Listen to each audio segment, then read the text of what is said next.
So it's our great privilege to have Tim Weiss come and speak before us.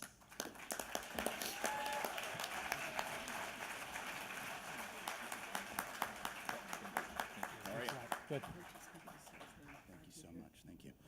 Hello. Thank you very much. It is an honor to be here. I'm glad that I was able to make it in spite of the weather. It has been an incredibly difficult week for me in terms of travel. I started out in Fargo, and I was headed to, which is funny enough, right?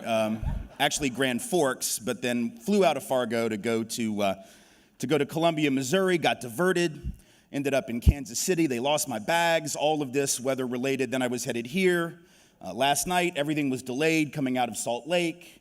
Wasn't sure if I was going to make it. I thought perhaps there was a conspiracy that perhaps Donald Trump had bought up all the weather. And he was going to rename it. It will no longer be called weather. It will just be called Trump now.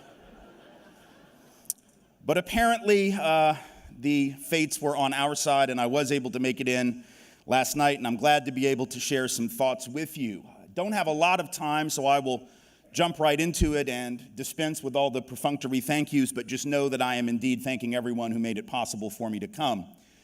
I want to start off by saying that if you do not remember another thing that I say today, and I hope that you will, it's only 30 minutes, it really shouldn't be that tough to recall, but if you remember nothing else, remember this, and I think it is a maxim that we can live by whenever we look out and see inequalities in our society, whether they are economic, educational, disparities in housing, disparities in wealth and income, disparities in the justice system. The maxim is this: there are no accidents, only precedents.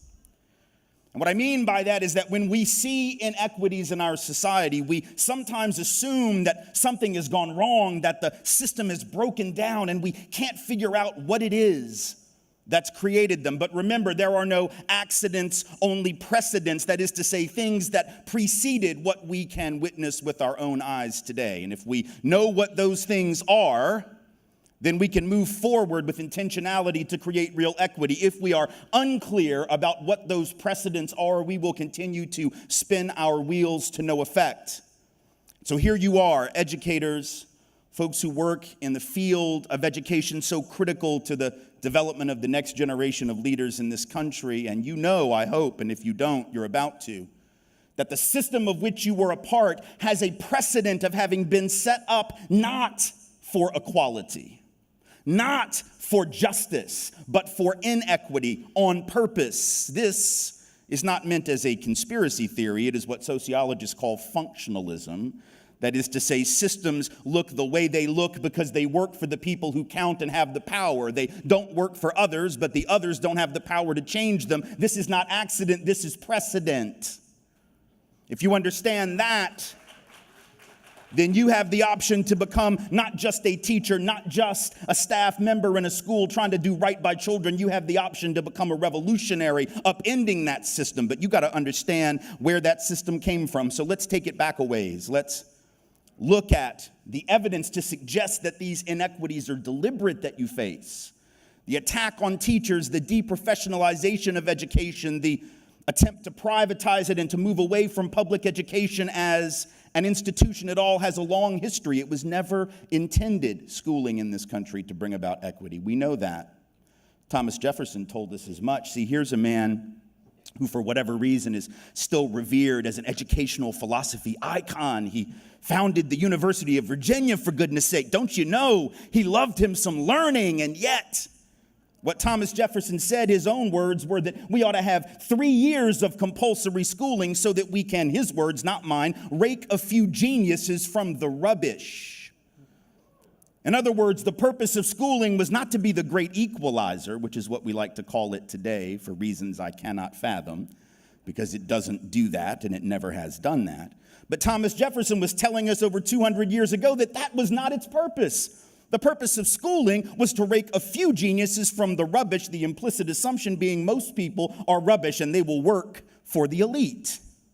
It wasn't education as an equalizer, it was education as an unequalizer. Fast forward, over 100 years later, Woodrow Wilson, also thought of as this amazing educational theorist, of the early 20th century. Before he was president of the United States, as you know, he was president of Princeton.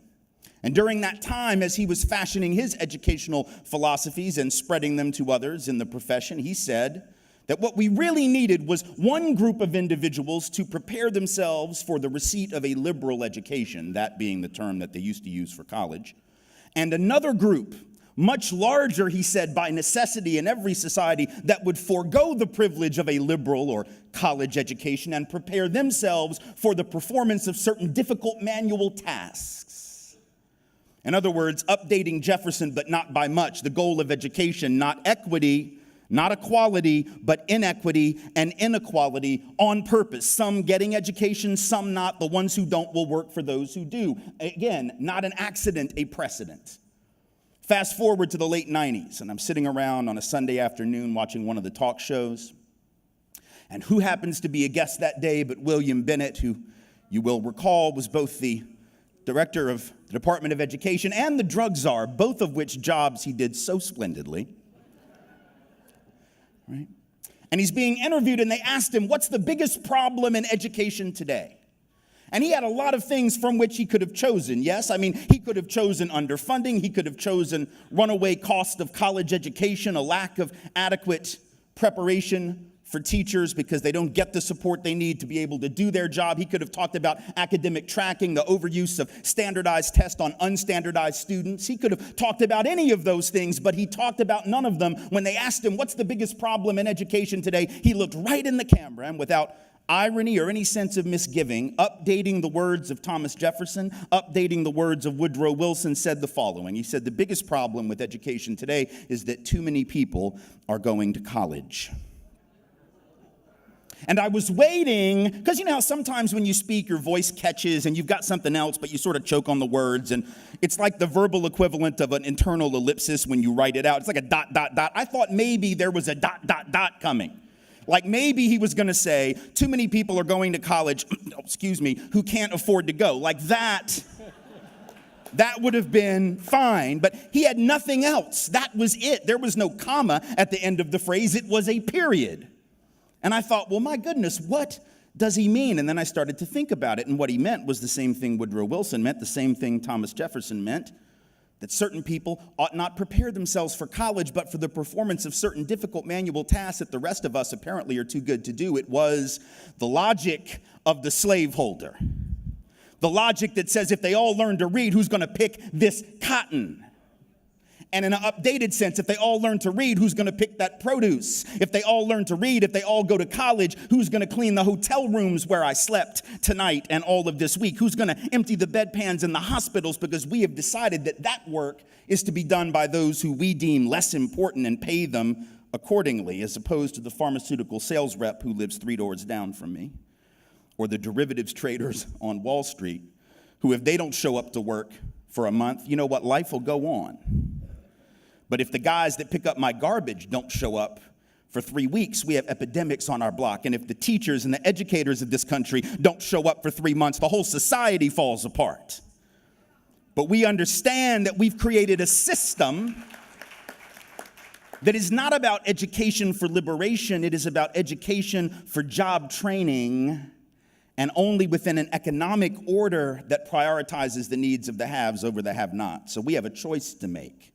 Whether we're going to ratify the system the way Bill Bennett sees it, the way Thomas Jefferson and Woodrow Wilson saw it, which is as a system to produce inequality and to slot people in to a system that is preordained to benefit some and not the rest, or whether we are going to view education as liberation, because those are the only two choices.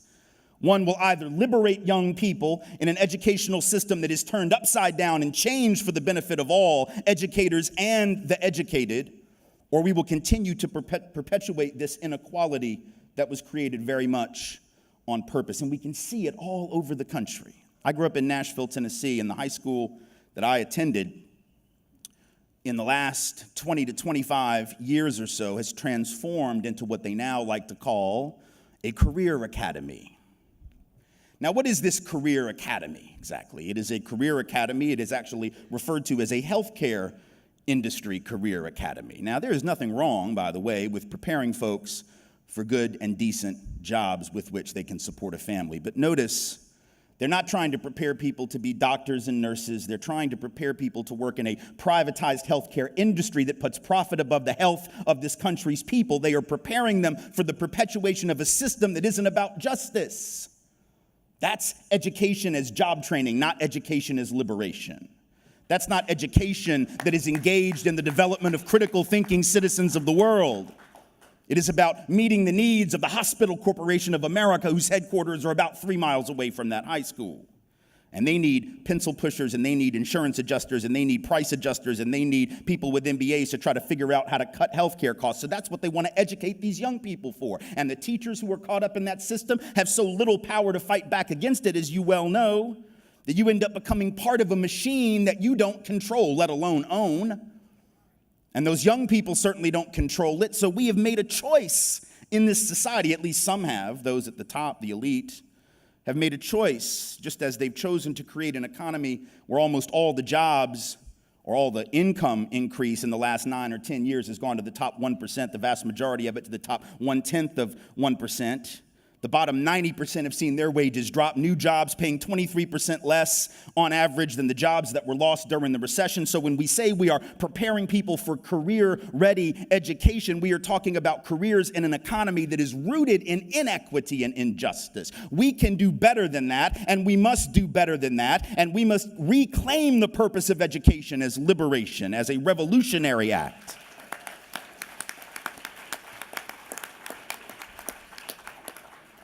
But yet all around the country, we also see folks trying to do that. See?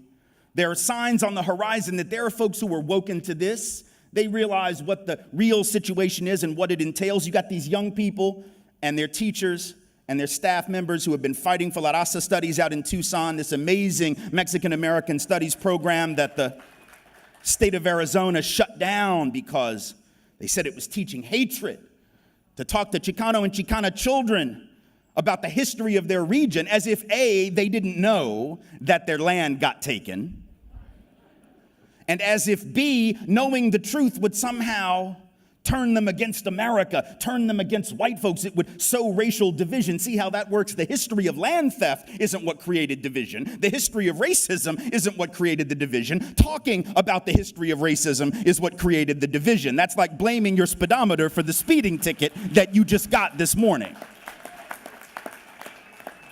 But that program was working. See, it was about education as liberation. We know it was working because the students who went through the program, they could control and do a study where they looked at the Latino kids in particular, right, who went through La Raza Studies and compared them to the Latino and Latina kids in the system who didn't enroll in La Raza Studies and see what the outcomes were. What were they? You've seen some of this data, I'm sure. The students who went through the program were going on to college at a rate of over 70%. And the kids from the same demographic and cultural grouping who weren't going through the program only were going to college at a rate of 17%. See, they didn't get rid of this program because it wasn't working. They got rid of this program because it was. No accidents, just precedents.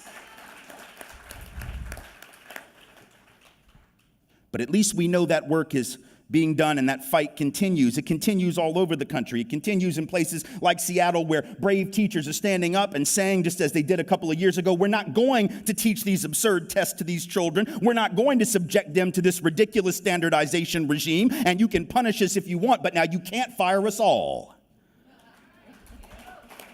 And when they stood in solidarity at Garfield and other schools and made that point, by God, guess who backed down? It wasn't them, you see.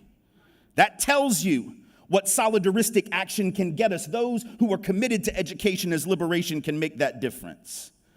But there's always pushback, right? Because when you try to educate for liberation, those who benefit from the system as it is are mightily concerned. There was a teacher outside of Denver a couple years ago, Cherry Creek, right, suburban area outside of Denver, read this story about him. He's a white guy, been teaching math. He's teaching students of color, and he noticed that the black kids in his class, right, they just weren't doing as well, but he knew they were capable. He knew they were bright. He refused to believe what the system was telling him, that they couldn't be taught and they didn't want to learn. So he went into the class one day, and he goes up to the chalkboard or the whiteboard, whatever they use now, I don't know. Haven't been in a classroom in a minute, right?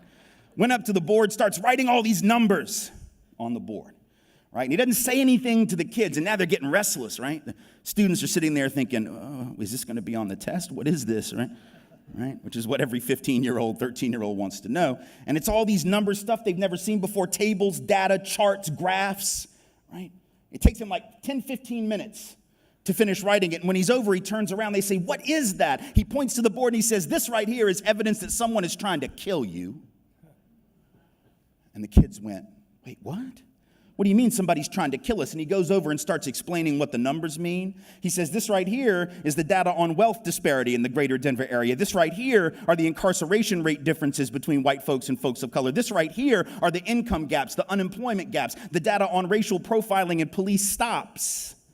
In other words, he was demonstrating to them the algebra of inequality, the calculus of oppression, and all of a sudden these young people had a fire lit under them because why? The teacher had made math and numbers, data relevant to their everyday life, education as liberation, not as job preparation. So these young people all of a sudden went from getting F's and D's to getting A's and B's. They created a mentoring group for younger kids of color to explain to them the social significance of math. It wasn't that teacher told those young black folks anything they didn't know.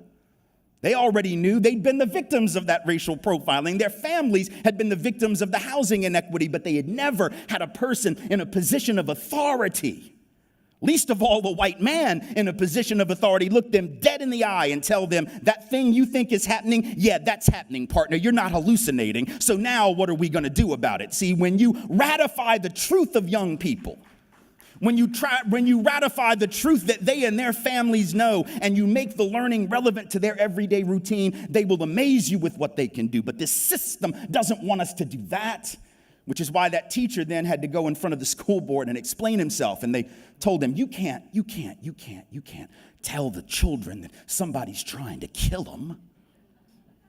He said, "Why not?" He said, "Well, we have other ways of reaching them." And he said, "Really? Because I've been doing this job for an awful lot of years and I haven't found another one. This one worked." Education for liberation. I was speaking at a conference in Minnesota a couple years back, and it was a conference for schools that had been specifically, and it was a charter thing, and I'm very, right? But these particular charter operators had this sort of social justice-oriented mission. I said, "You know what? If they're going to have these things, I'm going to go talk to them. It'd be stupid not to," right? So I go up there, and these particular schools were serving a population that was about 1/3 unhoused, homeless folk, right? And almost all poor, not all of color, but disproportionately so, including some poor white folks. And I went in, and I'm the last speaker of the day.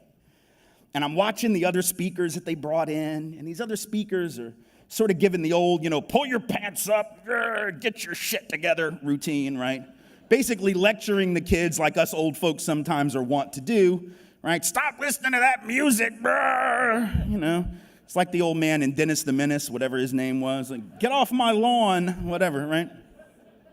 And they're all sort of doing that routine, it's sort of that boot camp, get it together, you can be anything you want, if you just get it together. And so all these kids, 1/3 of them don't have a place to live. And here's people telling them, "You can be anything if you just work hard," which is another way of saying, in effect, there must be something wrong with you because you ain't making it right now. Think about the message that we send when we offer that line to them, supposedly to incentivize hard work, but really what it does is make them reflect on their current condition and figure out that they must be damaged. So I get up, and these young folks have got their heads on the table, right? They're not listening. They got the headphones on. They're totally checked out. And I'm thinking, what in the name of God is this 42-year-old, whatever I was at the time, middle-aged white man from Nashville going to tell these folks? So I got up, and I said, "I just want to start off by apologizing to you.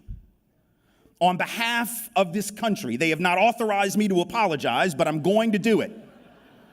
Because we lied to you when we told you that you could be anything you wanted if you just worked hard enough. I know it's a lie because right now black folk with a college degree are still twice as likely to be unemployed compared to white folks with one. Latino folk with a degree are still 60% more likely than white folks with a degree to be unemployed. Asian American folk with a degree, 25% more likely than white folk with a degree to be unemployed. Our indigenous brothers and sisters, 3/4 more likely. So we lied to you." And all of a sudden these young folks who've been checked out, right? Their heads come up off the desk, the headphones come off, and they look at each other, and I can read lips, right? This one dude looks at his buddy, and he's like, pardon the expression, but he says, "What is this shit?" And shit as in good, not as in bad, folks. So just got to keep up with the lingo, right? What is this shit? And the other guy goes, I don't know, but he takes out a piece of paper and now he's writing down notes, right? Because all this, and again, it's not because I'm such a genius and I told them something they didn't know, but they never had somebody in a position of authority look them in the eye and tell them they are not the ones who have lost their mind, that the system has lost its mind, and that we have to upturn the system in order to get back to justice.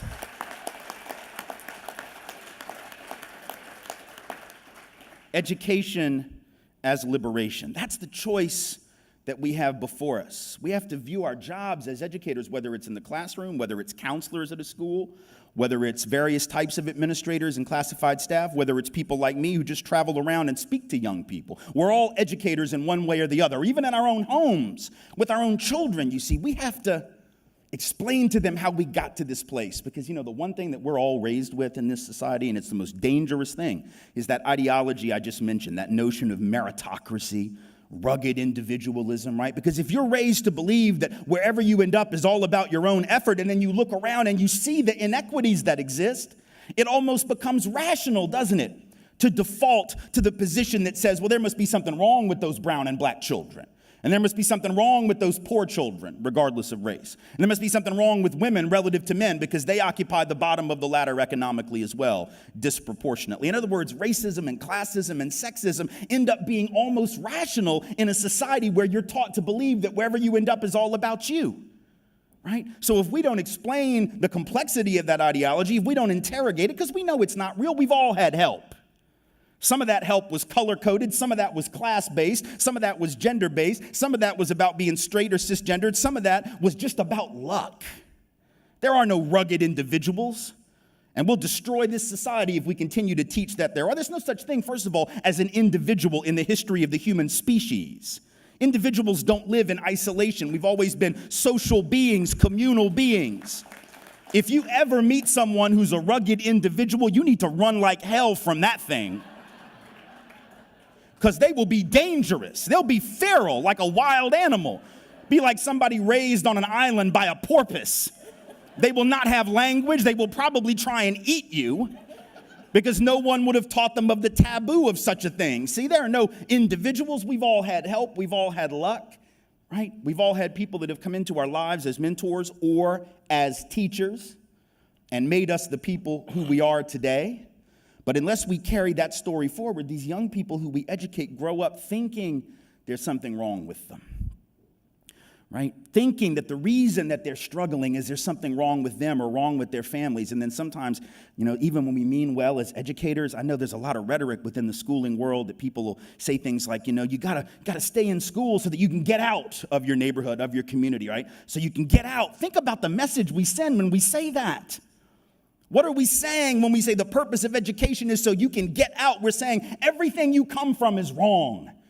Everyone you come from is wrong and flawed and damaged. Your mama, your dad, your tia, all of them flawed. You need to get away from them as quickly as you can and never look back. That's how people internalize their own sense of self-hatred in this country. We have to be honest. We have to tell the truth. And we have to decide that the education of young people is a revolutionary act. It is not what we do for the likes of the Hospital Corporation of America or Walmart, right? It is not for Walmart that we educate our young children. There's nothing wrong with working there, but there is something wrong with a system that pays the workers at Walmart so little that they have to turn to us, the taxpayers, to subsidize their low wages with SNAP benefits because the company, one of the wealthiest in the history of the world, doesn't want to pay them enough. Think about the irony.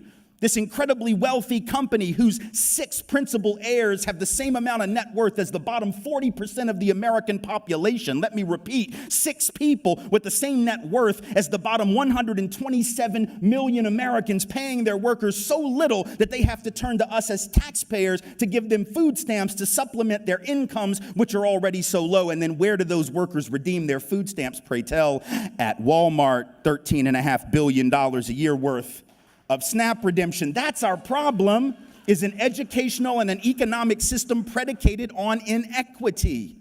If we want that system to change, we have to educate for a different purpose. And we have to demand not only that our children understand the importance of education as a liberatory and a revolutionary act, but that our teachers and our staff and everyone who walks into a school knows that that's the work, that this is revolutionary activity. It is not career training. It is not making people ready for careers, though it may have that salutary benefit.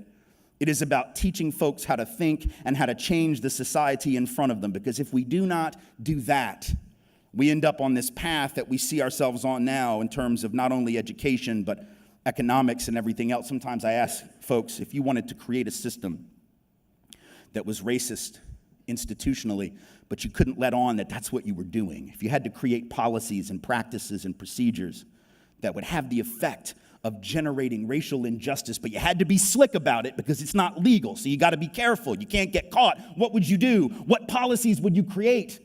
And you know what policies folks come up with? All the ones we actually have in place right now. Whether it's the way that we fund our schools, whether it's the way that we use standardized tests on unstandardized children and then call that justice, whether it's the way that we seek to privatize institutions, whether it's the unequal academic tracking, unequal discipline, all these things that happen in schools every day are the very things you would do if you were trying to create a racist and unjust system. So what does that tell us? We have a system to take apart. We cannot just tinker around the edges. We cannot just get a little more funding for this program or a little more funding for that program or a cut here or an addition there, though we need those things. What we must also do is create or go back to, not create, go back to that paradigm of education that always manifested within communities of color, particularly black communities under segregation. Teresa Perry talks about it in her work. Right? She talks about education and the black experience being freedom for literacy and literacy for freedom. Right? That the purpose of being educated was to get free. And marginalized populations have always known that, right? Because if you're from a marginalized population, you don't have the luxury of thinking the purpose of education is just so you can make a lot of money and get a good job. Because you can't take for granted that you're going to make a lot of money or get a good job. So it has to be about communal uplift. But what we did in this country, when we integrated schools, we didn't integrate philosophies of schooling. That is the next step. Integrating that individualistic philosophy, which the dominant group rocks really easily, and it makes sense for us, with a more liberatory communal understanding. If we change the paradigm, if we change the narrative, if we change the stories that we tell about the very purpose for which education is constructed, then we can create a new society. We can create a new country.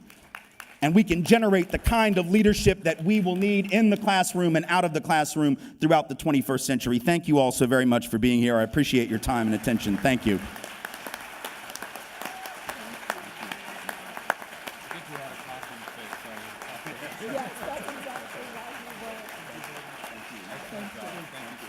Do we have a code or anything for him? I don't think he was going to do Q&A. Okay. But I am going to have bits to say. Okay.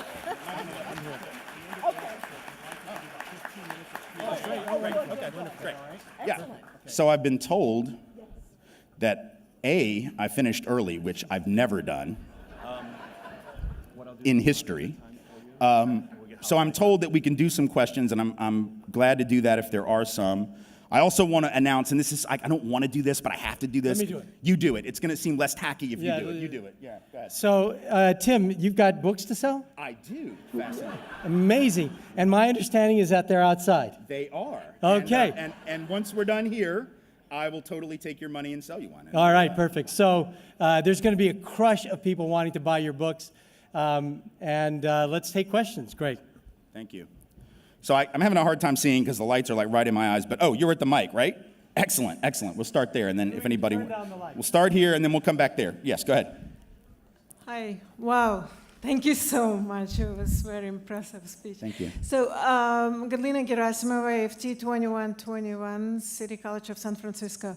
My question is, what do you think about influence of eugenics on our understanding of the racial issues? And if we believe that people of color has lower IQ by their genes inherited, so that means we just have to drop our hands and do nothing about that. So there's a lot of critics who actually criticize the theory, but we still have all this research try to prove that it's true. Right. What do you think? Well, I think this is also how understanding history and understanding precedent is very important. You know, sometimes we act amazed when someone comes up with those theories about race and IQ or class and IQ. There was all this uproar when the bell curve was released in '94, as there should have been. But it's not as if there wasn't a precedent for that. The idea that there are certain species, subspecies of mankind that are superior and others that are inferior has a long pedigree. During that same period that Woodrow Wilson was pontificating about education as an unequalizer, some of the leading academicians and thinkers in this country were in fact actively engaged not only in theorizing eugenic theories, but in actually sterilizing tens of thousands over the course of the 20th century, women of color, disproportionately indigenous peoples and African American women, and poor white women as well, under that theory. In fact, Adolf Hitler took many of his eugenic policies and notions of racial hygiene from American academicians and thinkers. So we are the seedbed of that kind of thinking, and it comes back around every few generations, right? And I think part of resisting inequality is that we've got to push back on those narratives very hard. Those of us who are white in particular have to challenge our brothers and sisters and colleagues and family members who are the ones who so readily fall into those ways of thinking. And all of us have got to do a better job talking about that history, because if we understand that history, if we understand the purpose for which that history was created, standardized tests, right, were initially created as a way to prove the inferiority of Jews and Italians, let alone people of color, just working class folks from Europe as well. That was their purpose. If we understand that they were created for that purpose, if we understand that eugenics and racial supremacy has been interwoven with not just our schooling, but our politics and economy since the very beginning, then we have a very different way of understanding what we see right now. Otherwise, we get shocked by it and can't believe somebody would still think like this. But they've always thought like that because it serves the interest of those at the top to say that those at the bottom are there because of something wrong with them, and thus we needn't do anything about it. Back in the back first, because I saw you first, then I'll come here, and then I'll go back there. So we'll do 4, 2, 3. I'm going to make a request now for the third time. If we could turn down those lights. I don't know who's responsible, but we cannot see up here very well. Hi. You can see great, but we can't see great. So third time, still no lights going down, okay? Not all the way down, but down enough, yeah, so they're not like that. We'll go to 4, then 2, then 3. Yes, go ahead. Thank you very much. You bet. Joe Barry, also from AFT 2121 at City College San Francisco. First, I want to thank you. I followed your work and your writing for many years, and I appreciate the fact that somebody who's gotten a little older, a little gray in their beard, has not mellowed. I appreciate that. I want to thank you for that. Yeah. And I want to ask you to tell a little story that I know you know. I've heard you tell it before, about the origins of the racial system of white supremacy in the 1600s. Sure. If you tell that story a little bit, as an American history teacher and a labor history teacher, I know that even most teachers, in this room, may not know that story. Right. Well, I'll tell a very brief version of it because I know we don't have a lot of time. When we look around and we see today in our politics a rich white man telling working class white people that their problem is brown people, we need to understand the historical pedigree of that. That is symbolic of the entire history of race and class politics in America. The history of rich white people telling working class and poor white people that their problem are black and brown people. So beginning in the 1600s, that is what happens. Prior to about 1670 or so, there was no such thing as the white race, at least not recognized as such, called as such. That is not what people of European descent were when they were in Europe. They were English, they were Irish, they were Scottish, they were whatever they were. They were not white. Only in the colonies do we become white, and for a very specific reason, because in those early years of the colonial period, where you had white indentured servants, one level above enslaved themselves, and you had African-descended folks, some of them enslaved for life, others indentured servants also in the earliest years of the colonies, those people would often see their interests as being common. They all realized that they were being screwed over by the same landowners, the same elite. They fomented various rebellions like Bacon's Rebellion in Virginia, others as well.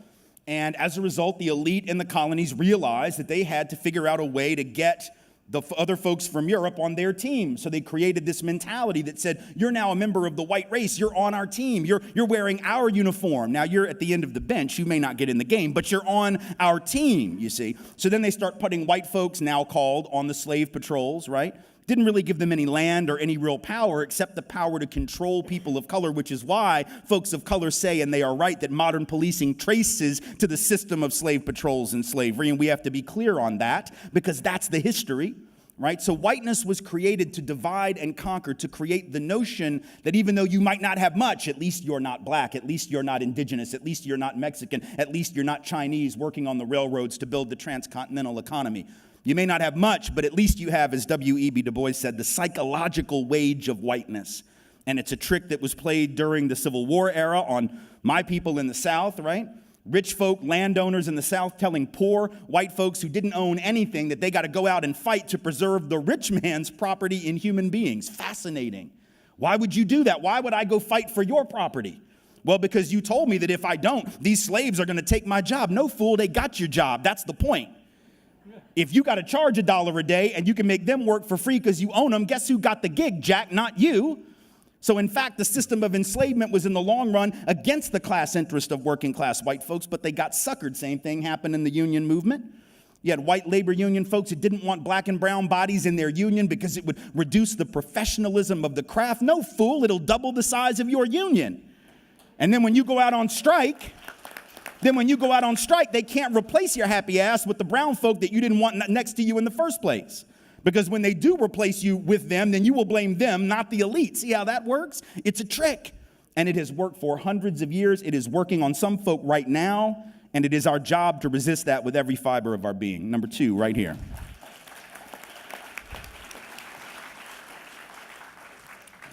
I'm Mark Griffin from BCCE 6192 from Berkeley. I wanted you to speak a little bit more on the system, but you just spoke a lot just now. But I really am in a situation at my school district where it is all about systematically pushing kids from not having any self-esteem at all to pushing them even further down in the grave. So now they're going, we got what we call closing the achievement gap is when you're kicking out black and brown kids. That is not what we are all about. I think we're all here to educate kids. That's what we're here for, right? Okay, so when we're sitting in a situation where us as classified are trying to educate our kids well-balanced, not just about arithmetic and ABCs, it's about balance at home. Whether a parent is going to take care of a child, we're supposed to be teaming up with the parent. That's not happening. Can you help me with that? Right. Well, there's no doubt that we have to envision the role of education as more than this very limited frame that it currently is, where it's this subject and X number of credits in this and X number of credits in that. The state may tell you that that's the job. The federal government may tell us that that's the job. Your local community, your local school board, your local policymakers may, but I'm here to tell you, and it's the same thing that's happening right now in Tucson ever since La Raza Studies was eliminated. Those folks are on the one hand trying to get that program back because they want to educate in a balanced and real way and teach the young people what they need to know about the systems that affect their lives. But even as they are fighting for its restoration, they also realize that while the program is not fully restored, they've got to be teaching young people that on the weekends, in their homes, in their basement, at the park, at the community center, at the church, at the mosque. There's no way that the school system can tell you what you can and cannot tell children. They may limit what you can do between 8 and 3, but by God, on the weekend, they are yours, and you can begin to talk to them about liberation, and you can begin to talk to them about seeing education in a broader way.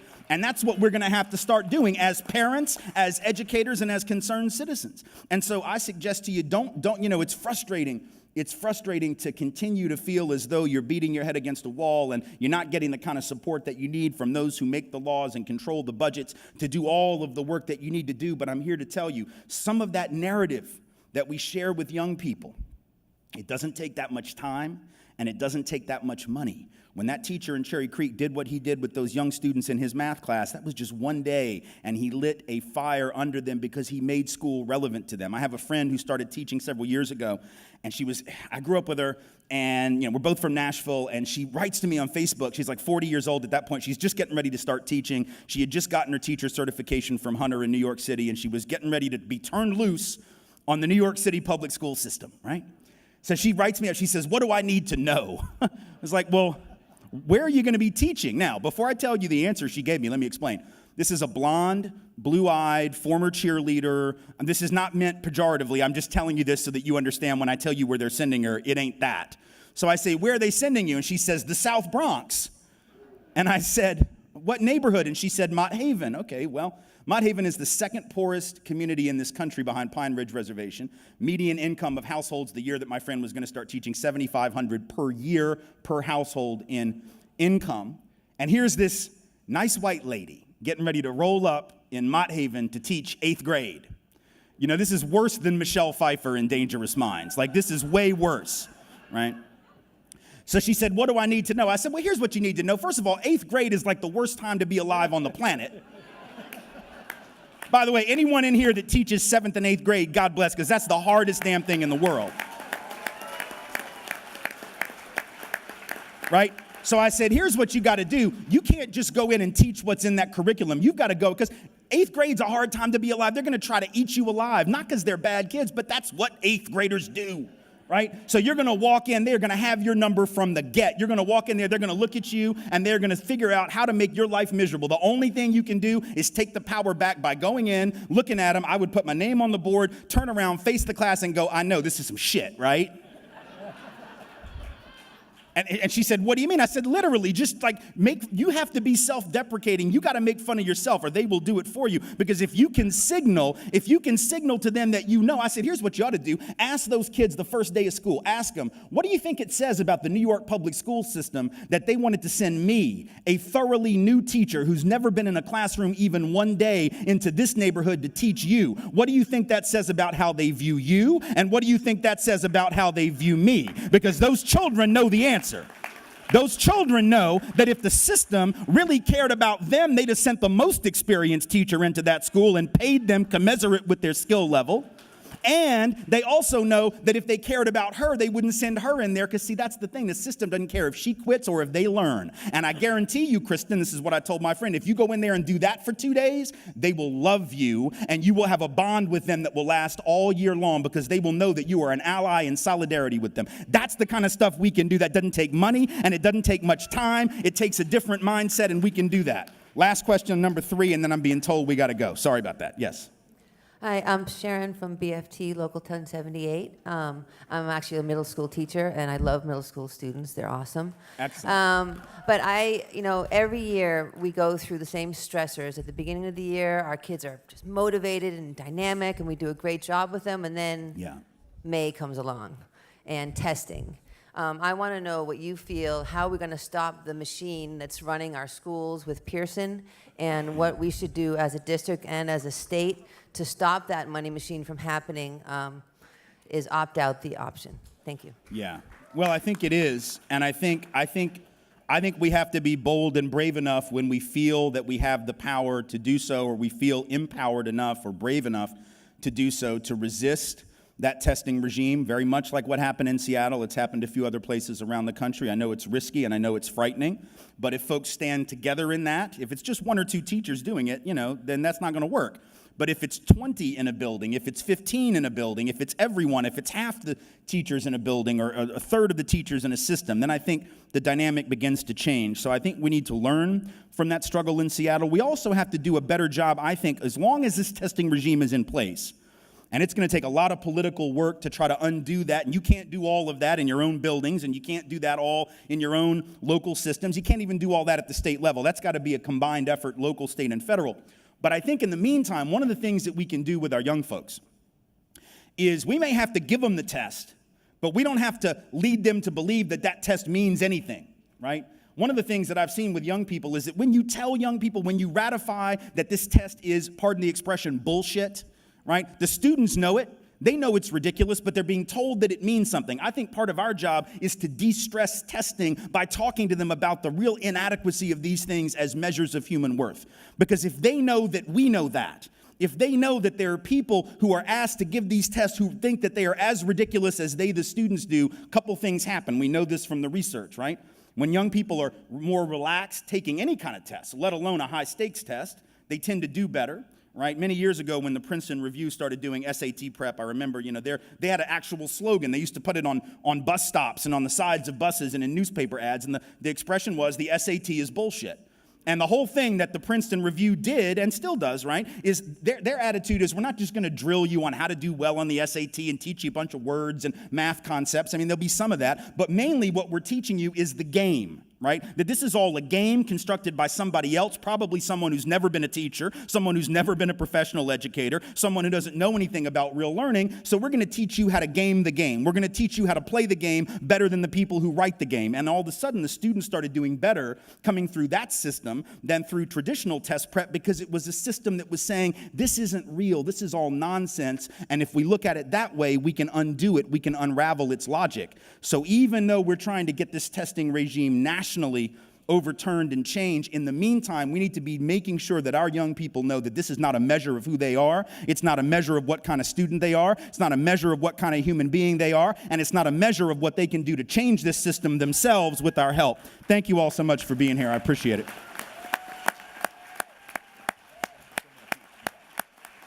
Hey, Tim, before you go, we have parting gifts.